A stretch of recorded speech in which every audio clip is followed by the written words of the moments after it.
इसका जो बुजुर्गों कराने को लिखे हैं तारीफ किए हैं उसको पेश करने के लिए भी इंशाअल्लाह माइक सफा हो जाता फिर ये हो जाता चर्चा पकड़ लेते ना माइक को।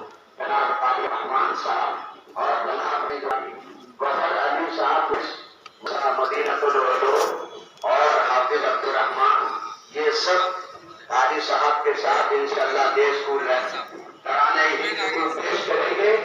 आप हजरात लगाया जाएगा हर नागरिक पर आप हजरात जिंदाबाद जिंदाबाद कहेंगे ताकि हमारे अकाबरीन का रूह ताज़ा होगा। अब झंडा लहराया जा रहा है। आइए सदा साहब आइए। चप्पल जोनटा है खोल के दो रास्ते में